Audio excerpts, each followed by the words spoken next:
Good afternoon, everybody. I brought a very special guest with me today, as you can see, Secretary McMahon. So I will begin my remarks. She's going to speak, and then we'll take some questions. She'll take questions, and I'll take questions from you as well.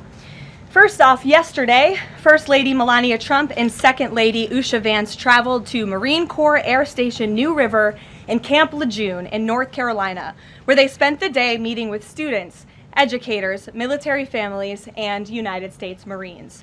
Both the First Lady and Second Lady were grateful for the warm welcome and remain deeply committed to supporting military families and the communities that serve our great nation. May God bless all of them. In economic news, the September jobs report showed the American economy remains strong, with 119,000 new jobs added, more than double expectations. These gains came after the summer passage of President Trump's historic tax cuts and multiple big trade deals with countries around the world. In particular, construction jobs surged by 19,000 in September, the largest monthly gain in a year. Nearly all of this solid monthly job growth came from the private sector and went to Americans rather than foreign-born workers, the opposite of what we saw under the previous administration. Inflation also remains under control, and wages are up by 3.8% over the year for American workers because of President Trump's pro-growth policies. In fact, real wages are on pace to increase roughly $1,200 for the average worker this year under President Trump. This is a complete reversal of the failed Biden era, when we saw inflation skyrocket to 9%. Causing private sector workers to see their wages decline by approximately $3,000. We know that Americans are still hurting from the 4-decade high inflation caused by Joe Biden and the Democrats, but President Trump is making significant progress to fix this, and he will not stop working until he solves it. As the president recently stated, he is never satisfied. For example, President Trump's policies are working to make Americans' Thanksgiving more affordable this year, from their commute to the dinner table. Nearly 100 million Americans are expected to drive next week to spend time with loved ones for the holiday. And thanks to President Trump's drill baby drill agenda, the national average price of a gallon of gas on Thanksgiving Day is projected to be at the cheapest price since the COVID pandemic in 2021. President Trump is bringing down gas prices and providing significant savings to American families at the pump. And again, we expect those prices to continue to decline. According to the American Farm Bureau Federation's annual survey, cooking Thanksgiving dinner will also cost less this year than it did last year and is down about 5% overall. The average price for a staple of the meal, a 16-pound frozen turkey, is down more than 16% from last year, which will provide critical savings for families in their budgets. President Trump's entire economic agenda is aimed at putting more money back into the pockets of hardworking Americans. That's why he signed the largest middle tax cuts in history into law, from no tax on overtime, no tax on tips, to no tax on Social Security. And according to a new study from Piper Sandler, which is out this week, tax filers can expect an extra $1,000 bump to their tax refund next year, and what could be a record-breaking tax refund season. So there is more good news to come. We know these refunds will make a huge difference for Americans to help pay down their bills and use towards life's expenses. In other news this week, President Trump took a significant step toward delivering on a core campaign promise to finally close the Department of Education. To shrink the bloated federal bureaucracy, the Department of Education just entered into new interagency agreements with 4 agencies: the Departments of Labor, Interior, Health and Human Services, and State. These agencies will now ensure the delivery of legally required programs while also refocusing them to better serve students. This common sense action brings the Trump administration much closer to finally returning education where it belongs, at the state and local level, not in Washington, D.C. The Democrats' reckless 43-day government shutdown did manage to do one valuable thing. It proved that America does not need a federal Department of Education. During the longest shutdown in history, the Department of Education furloughed 90% of its staff, and America's education system was not impacted whatsoever.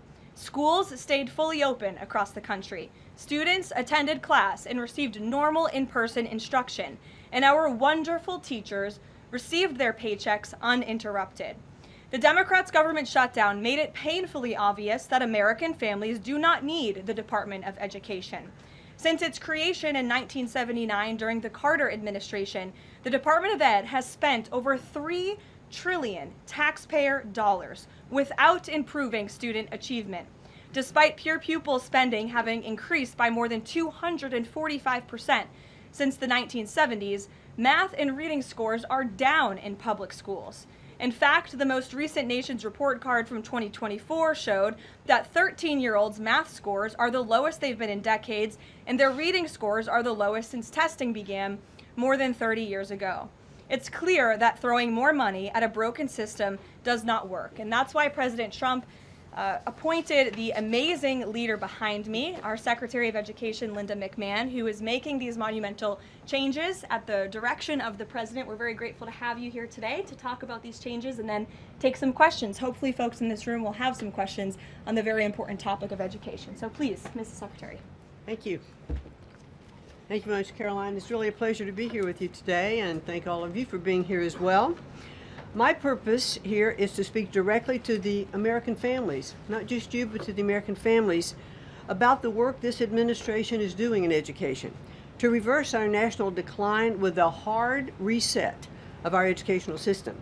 That reset was a top campaign promise from President Trump to send education back to the states and end Washington's micromanagement of education once and for all.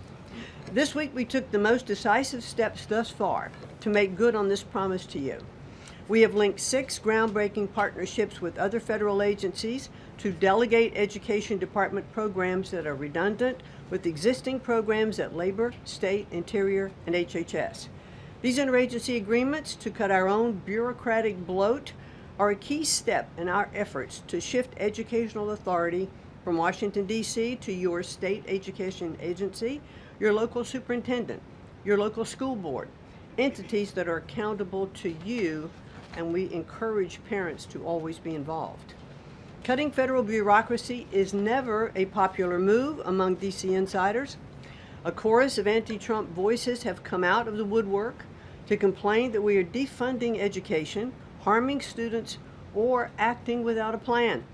This could not be further from the truth. The majority of Americans across the country handed to President Trump the popular vote precisely because they have seen the brokenness of a top-down education system run by the federal government. They're painfully aware that only 3 out of 10 students can read proficiently at their grade level. They know that college students are collectively $1.7 trillion in debt, and less than half of college graduates get a job that actually uses the degree which they studied so hard to get. They see more teachers than ever before leaving the profession due to burnout, over-regulation, and lack of autonomy in the classroom. Anti-Trump voices are stirring up fear that returning education to the states is a draconian action. When Americans hear that we are shutting down the department, but given no other details, 51% oppose it. But when those same Americans are informed of our plans to preserve important elements of our work in other federal agencies and to maintain the K-12 funding that is distributed to the states, that number flips to an even greater majority at 56%. And they support returning education to the states and breaking up the bureaucracy. That's because the Department of Education is a pass-through entity. It doesn't educate a single student. The money it sends to states for education can be sent directly without waste. The Democrats' government shutdown proved that without a doubt, and I'll reiterate what you said, that the Department of Education was not necessary during the shutdown. Now, this is what I've seen already on my 50-state tour that I've embarked on. Educators are innovating in their schools. States are customizing their budgets and standards, and post-secondary institutions are planning for the economy of the future. But we're not leading them. They are informing us. That's why our final mission as a department is to fully empower states to carry the torch of our educational renaissance. Education is local. It should be overseen locally by those who best know local needs. We're not ending federal support for education.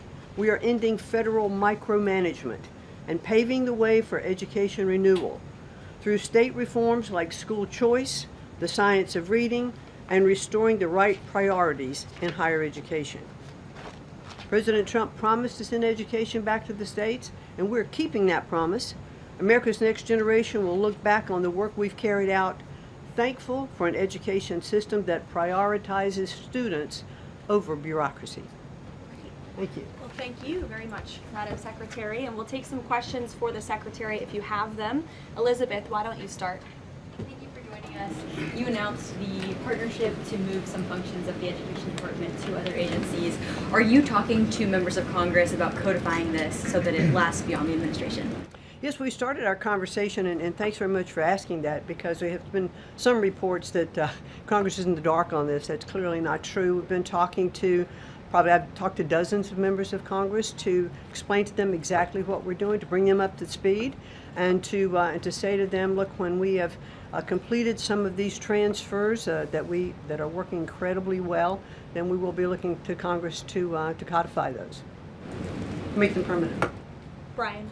Thank you. Secretary McMahon, what is the update on the negotiations with Harvard? I know the President has publicly pointed to you as somebody who's worked on that. I think you've talked about that at length, but I'd like to understand where are things with those negotiations with Harvard this time? They're ongoing negotiations, and I feel very comfortable that we are getting close to having those negotiations finalized. It's been open door conversation all along. Deanna? Hello, Mrs. Secretary. The President recently posted about establishing a federal standard for AI.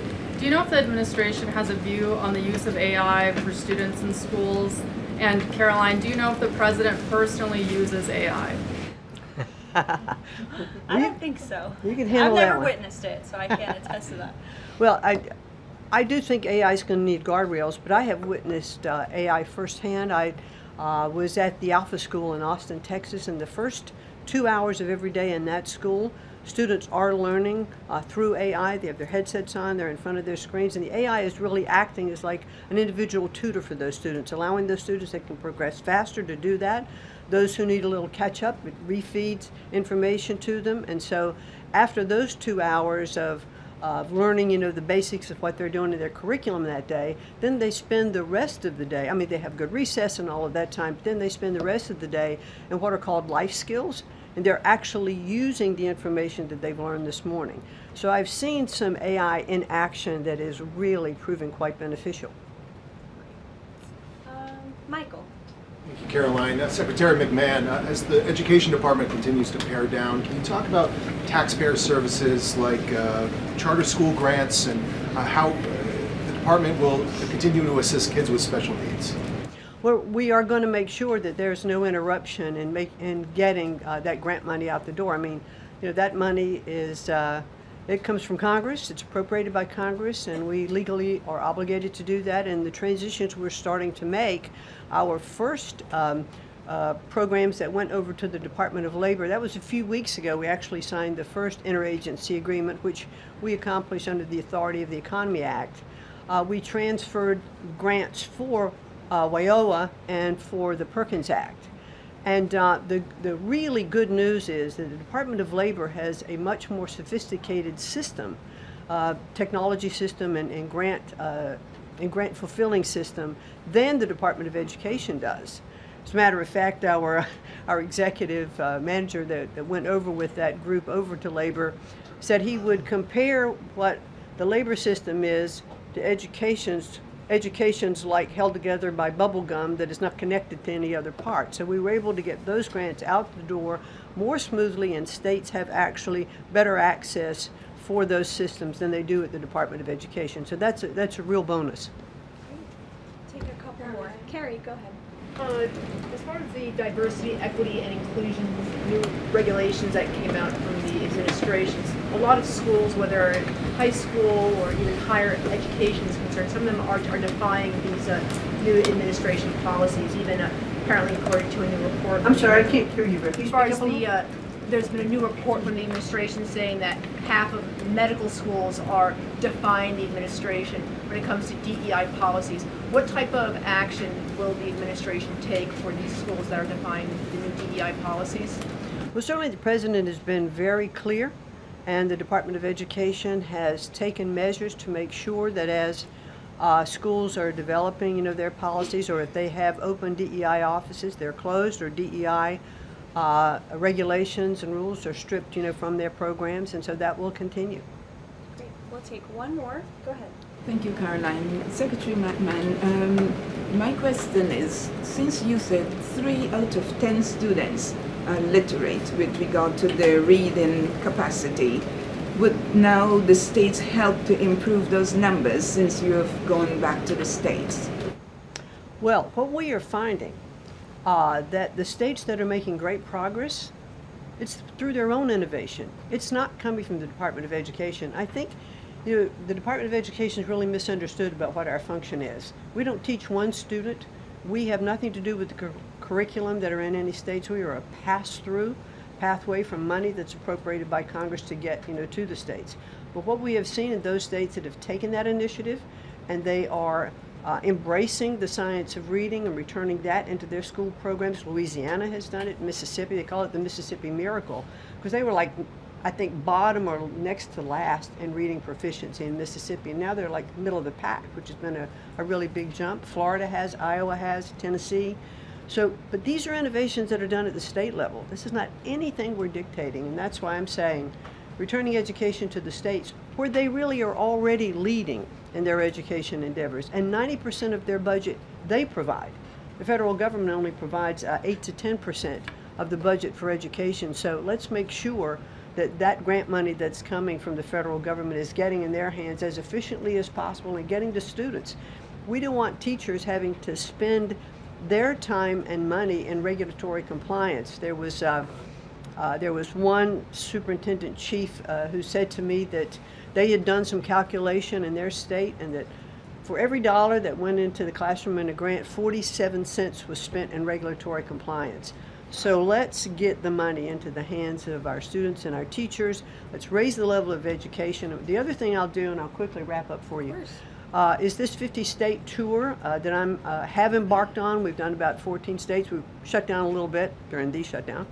But what I am doing is visiting different kinds of schools, grammar schools, middle schools, high schools, micro schools, private schools, charter schools, the whole gambit. And in the end, my goal will be, as we step away and fully deliver education back to the states, is to provide them with a best practices toolkit of all of the things that I have seen around the country to say, hey, this is working. Check with these superintendents, check with these governors. And you know what I found a little bit is governors are a little competitive. So it's kind of nice to give some of these best practices out there. It'll work because it's already working. If we leave it with the people who are closest to the students, the president believes, as do I, the best education is that's closest to the child, and parents' involvement is critical to the success. Awesome. Thank you so much. Linda. It's a Thank you pleasure. so much. Thank I you. appreciate your coming All right. today. Thanks for your great work. Whoops. And Thank she's you all very much. a busy lady, so we'll let her Come get on. back to work. All right. Thank you again. Well, let's get to it. You guys were so calm with her. I wish you were that calm with me. We'll kick off with our new media seat, as always. Javier, why don't you start us off, and then we'll get to the rest of the room. Go ahead. Thank you very much. My name is Javier Negre. I'm from Spain. I'm the owner of the biggest media platform in Hispanic politics, with brands like La Derecha Diario, Ida TV, or UH Plus, or Vicegrad in Spanish. And I'm happy to be here. Thanks for supporting the new media, also in the Hispanic community. We try to fight against medias like Telemundo, Univision, CNN, or NBC News that are spreading fake news and attacking the ICE operations. We will premiere this Sunday the Real America's Voice, the Rainy Show, the first Hispanic show against communism and woke culture that is promoted by people like George Soros to bring communism all over the world, like happened in New York. I have two questions for you, if you don't mind. In Mexico, the young people is protesting against President Sheinbaum. They think she's doing nothing against the cartels. Sheinbaum used the police to attack them, young people, kids, girls, and she's attacking journalists like me. in a country where 150 journalists have been killed in the past years. The USA legacy media is attacking President Trump for his comments about the fake news media, while they are not publishing anything about the murders of journalists in Mexico. Why do you think they stay silent about the murders of journalists in Mexico and the attacks to businessmen like Ricardo Salinas? And my second question is, Trump said he has a plan for the narco state of Venezuela. Does he have a plan for Mexico where, according to Stephen Miller, the cartels are controlling governments and territories? Sure. Well, thank you, Javier, for the question, and thank you again for being here. We're proud to have new media voices in the briefing room. As for President Sheinbaum and the president's relationship with Mexico, I will tell you that we have seen historic strides from President Sheinbaum and her administration in Mexico when it comes to cracking down on the cartels. They have been incredibly cooperative with the president's efforts at our southern border to crack down on illegal immigration and also the illegal trafficking of drugs at the southern border. Now the president is very interested in taking additional measures against the drug cartels. He's been very clear about that. He's spoken about it, and this is a promise that he made to the American public. And so his national security team is discussing these options all of the time. And on the campaign trail, the president promised to take on the cartels. He has taken unprecedented action to do so, and he has left additional options at his disposal on the table. So those are only decisions that the president can make. Thank you. What about the silence of the legacy media about the murders of journalists in Mexico? 150 journalists have been killed in the past years. Yeah, well, it's certainly something I wish the media would report on more, and it's something that this administration absolutely condemns. I can't speak for the media, but I can speak for the president. That's not something he wants to see. Thank you. Sure. Thank you, Caroline. Is there anything that Mayor-elect Mamdani could say tomorrow that would ease the president's concerns about his future leadership in New York? Look, I don't want to speak for the president or get ahead of this meeting that we are currently working on tomorrow. As you saw, the president put out a statement tomorrow that the mayor-elect will be coming to the Oval Office, and so our teams are arranging those details. I won't get into the president's thinking on it. I think you'll all hear from him directly.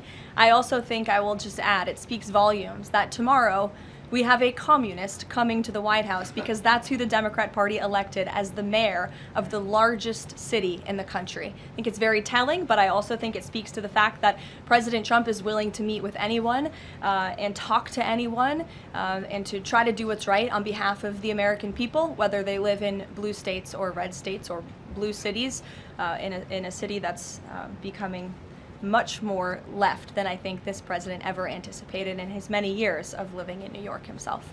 Nancy. Thanks, Caroline. This morning, President Trump accused 6 Democratic lawmakers of seditious behavior punishable by death. Just to be clear, does the president want to execute members of Congress? No. Let's be clear about what the president is responding to, because many in this room want to talk about the president's response, but not what brought the president to responding in this way. You have sitting members of the United States Congress who conspired together to orchestrate a video message to members of the United States military, to active duty service members, to members of the national security apparatus, encouraging them to defy the president's lawful orders. The sanctity of our military rests on the chain of command. And if that chain of command is broken, it can lead to people getting killed. It can lead to chaos. And that's what these members of Congress who swore an oath to abide by the Constitution are essentially encouraging. We have 1.3 active duty service members in this country. And if they hear this radical message from sitting members of Congress, that could inspire chaos and it could incite violence and it certainly could disrupt the chain of command. These 3 members of Congress, I will also add, knew exactly what they were doing. You look at Alyssa Slotkin. She's a former member of the CIA. Mark Kelly was a captain in the U.S. Navy. Maggie Goodlander was a naval officer, and notably, she is also the wife of Joe Biden's national security former advisor, Jake Sullivan. And so these members knew what they were doing. They were leading into their credentials as former members of our military, as veterans, as former members of the national security apparatus to signal to people serving under this commander-in-chief, Donald Trump, that you can defy him and you can betray your oath of office. That is a very, very dangerous message, and it perhaps is punishable by law. I'm not a lawyer. I'll leave that to the Department of Justice and the Department of War to decide. But the president has Chris, frequently, but Caroline, can I just follow up? The president and the vice president, for that matter, have accused the other side of encouraging political violence. Isn't that exactly what the president is doing when he says that members of Congress should be killed? Why aren't you talking about what these members of Congress are doing to encourage and incite violence? They are literally saying to 1.3 million active duty service members not to defy the chain of command, not to follow lawful orders. Actually, Every they said single you can refuse an illegal order, which but is they're suggesting, Nancy, that the president has given illegal orders, which he has not. Every single order that is given to this United States military by this commander-in-chief and through this chain of command, through the Secretary of War, is lawful. And the courts have proven that. This administration has an unparalleled record at the Supreme Court because we are following the laws. We don't defy court orders. We do things by the books.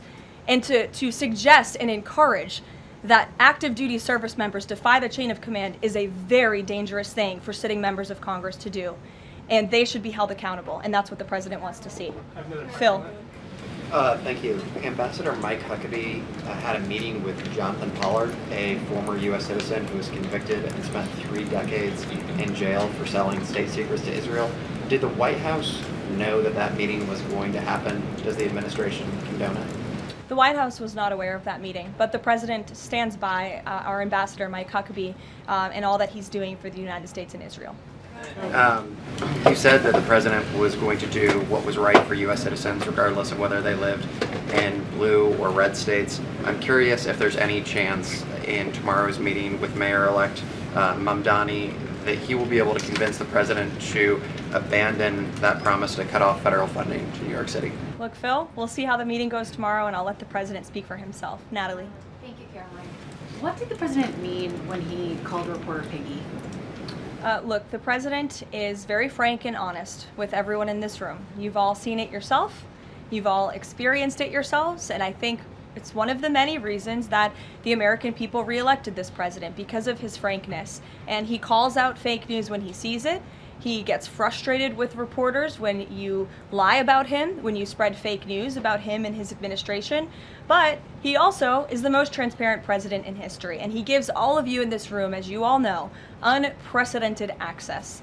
You are in the Oval Office almost every day asking the president questions. And so I think the president being frank and open and honest to your faces rather than hiding behind your backs is frankly a lot more respectful than what you saw in the last administration, where you had a president who lied to your face and then didn't speak to you for weeks and hid upstairs and didn't take your questions. So I think everyone in this room should appreciate the frankness and the openness that you get from President Trump on a near daily basis. And Go ahead. Let's follow up. Yes. The Washington Post just reported that the Coast Guard has I'm calling on Bloomberg. Go ahead. Caroline, thank you. 2 questions for you. The New York Times is reporting that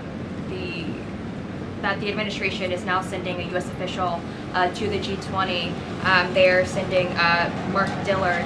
Can you confirm if that is true, and then also explain the shift in? I'd be happy to explain, because there is not a shift. The United States is not participating in official talks at the G20 in South Africa. I saw the South African president running his mouth a little bit against the United States and the president of the United States earlier today, and that language is not appreciated by the president or his team.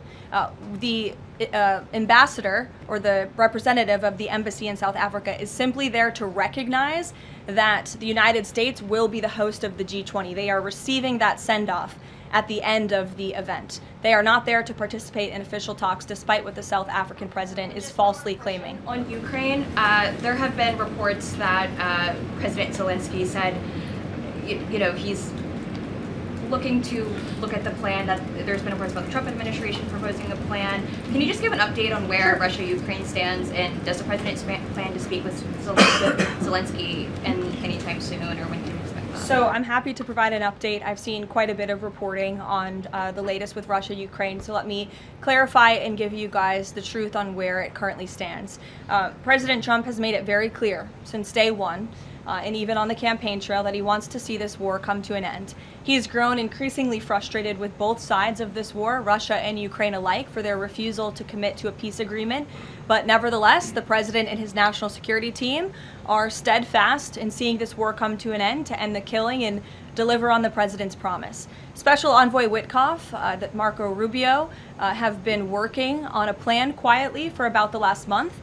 They've been engaging with both sides, Russia and Ukraine, equally to understand what these countries would commit to in order to see a lasting and durable peace. That's how you get to a peace negotiation, right? That's how it worked with Israel, with respect to Israel and Gaza and all of the Arab countries in the Middle East. That's how we accomplished that historic agreement, which the UN, by the way, voted to commit to and accept this week, which was a huge monumental moment. So they have been engaged with both sides, and these talks are continuing. As always, I'm not going to litigate the details of this plan as it's ongoing and it's in flux, but the president supports this plan. It's a good plan for both Russia and Ukraine, and we believe that it should be acceptable to both sides, and we're working very hard to get it done. And I'll also add, I know Secretary Driscoll did meet with President Zelensky today. We spoke with him. He was very optimistic following that meeting. And so, again, we are having good conversations with both sides with respect to ending this war. Caroline? Sure. Go ahead. Follow up on Ukraine. You said this is a good plan. So according to our sources, this proposal demands major concessions from Ukraine and doesn't demand much from Russia. So was Russia involved in drafting Your this? understanding is wrong. Have you read the full plan? You haven't. Sources says. Yes. So if you can give details, You've read reporting from one side of the war, and so I want you to understand that the administration has talked equally with both sides. You have seen President Trump engage directly with both President Putin and President Zelensky. Likewise, his national security team has as well. In fact, Special Envoy Witkoff and Secretary Rubio met with some of the Ukrainians just in the past week to discuss this very plan. And so just like you saw with respect to Israel and Gaza, we are hearing out both sides of this war to understand what can you commit to end the war. And that's ultimately how we are going to get to an agreeable solution. That's what the president has directed of his team. I know there's a lot of criticism out there and a lot of doubters, but I would just remind you of the historic success that this president and his team accomplished in the Middle East. We believe that is possible with Russia and Ukraine, and we're hoping and working very hard to achieve that. Stephen. Could you provide a little more context on what to expect tomorrow with the Mamdani meeting? Will it be in the Oval Office, or is it going to be open at least partially to the press? I don't have any more details to read out for you on the meeting quite yet, Stephen. I know it's of great interest to you and the New York Post, but we'll keep, maybe if it opens, we can commit to letting you in. Sure, go ahead. Thank you, Caroline. It came up yesterday during a confirmation hearing for the president's pick to lead the CFTC that the CFTC currently has 0 Democrat commissioners, whereas usually it's had 2 or more. Does the president plan to appoint Democrats to financial regulators like the CFTC and SEC, or does the president feel that there shouldn't be Democrat leadership at those agencies, consistent with the administration's move earlier this year to remove Democrats from the FTC and other agencies? I'm going to be completely honest. I haven't spoken to the president about the CFTC in quite some time, but I'm happy to check in with our presidential personnel office and see if there's any updates that we can provide you there. Sure. Thank you, Caroline. Last week on Fox News, President Trump said that we've had a lot of problems with the French. How would you describe the current relationship between France and the U.S.? Look, the relationship remains very strong. President Trump speaks quite frequently with Emmanuel Macron. I think they have a good working relationship, but the president is not shy to point out when he has disagreements with world leaders as well, and he's done that with respect to Mr. Macron as well. Deanna, go ahead. Caroline, there are reports that Qatar is acting as a mediator in the Ukraine peace process. Can you confirm that, and why did the president choose that country? I'm not going to get into further details other than what I previously shared, which I think was quite a bit of information. Brian? Thank you, Caroline. 2 questions. We were talking about earlier in this briefing about the president's orders. You were going back and forth about what the ad said and what it didn't say. My first question is... The ad? The advertisement that the Senate Democrats were featured in. So my first question is, no matter what the order is, it could be to any administration official, military or otherwise, no matter if legal experts might think it's illegal. Does the president expect those cabinet members, administration officials to go ahead with those orders regardless of any outside thinking or experts? The president expects his cabinet officials and the administration to follow the law and to demand accountability and hold people accountable for their dangerous rhetoric. And I would just add that if this were Republican members of Congress who were encouraging members of the military and members of our United States government to defy orders from the president and from the chain of command, this entire room would be up in arms. But instead, it is the other way around, and I think that's quite telling. I'm going to let you all go because the president, excuse me, I appreciate the encouragement this morning, but this afternoon. But President Trump is about to meet in minutes with Israeli hostages who this administration freed, and so I'm going to go up to that meeting, and you will hear more about that later. Thank you.